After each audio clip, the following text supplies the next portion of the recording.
Now, you remember that a week or so ago, I took a question posed by Senator Lidia Thorpe about what kind of a person we thought she is. And I played some clips of her own actions and statements that really answered the question for us. Well, she's had another go at that today when she turned up at a women's rights protest, the sort of protest she and others describe as anti-trans. So here's that question again. What kind of person do you think I am? And here's how she helped us answer that question today. The Daily Mail in the United Kingdom is the polar opposite. They know what biological sex is and they celebrate women like myself.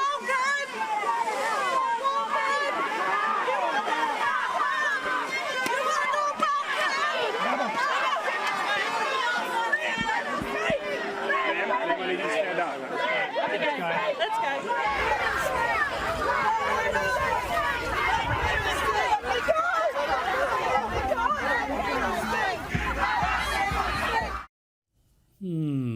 That sort of behaviour, hey? It only makes you wonder, doesn't it? What kind of person do you think I am? Well, she answered that again, I reckon, when she described what happened to her today. And I got pulverised by the police, so I've been assaulted by the police today. Really? Pulverised and assaulted? Well, you saw it and you heard her description. What sort of a person is Senator Lidia Thorpe? Let's get the panel's answer on that. I'm joined by Gemma Tognini from GT Communications and 1/3 of the late debate, Caleb Bond. You go first, Caleb. What sort of a person is Lidia Thorpe? Well, a dead set drongo, I think, is probably the way to describe her. Good Australianism. What else could we use? Nincompoop, half-wit. I mean, you could pull out every word under the sun to describe Lidia Thorpe. What about vicious, nasty and unsenatorial? I think that's probably spot on. I mean, can you imagine sitting in one of the most privileged, highest places in the land as a senator? It is an utter privilege to represent people in this country, and that is the way you treat the opportunity to be a senator. You run around like an idiot, you walk down onto the, well, not on the steps, but the lawns in front of Parliament, telling people they're not welcome to speak.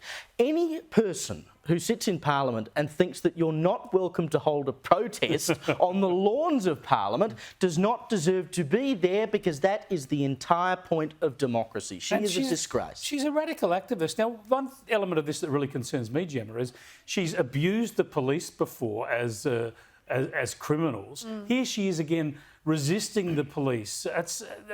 She's a lawmaker, and she does this to the people trying to enforce the laws. At some stage, obviously, at an event like this, surely she has to be arrested and charged.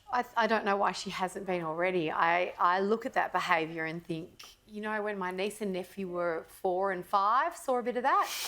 And it's just this, no, seriously, it's not, jokes aside, she works for me, she works for you, she's on the taxpayer's dime. And if this was a private company, you'd sack her, because that kind of behaviour is unbecoming. It is unbecoming for a representative, a servant of the people. And I think the people in Parliament need to be reminded they are public servants. We talk about sports people being role models. Of course politicians have to be role models. What does that have to do with the Indigenous flag, may I ask? That was the other thing I thought. Like, what a terrible way to disrespect that flag. Well, she's managed to drag it along the ground, which we know is the number one thing you don't do. She's a shocker. Remember when Hanson wrapped herself in the Australian flag and the WHO? She's wrapping herself in the Indigenous flag and going and throwing herself at a woman having a legitimate protest.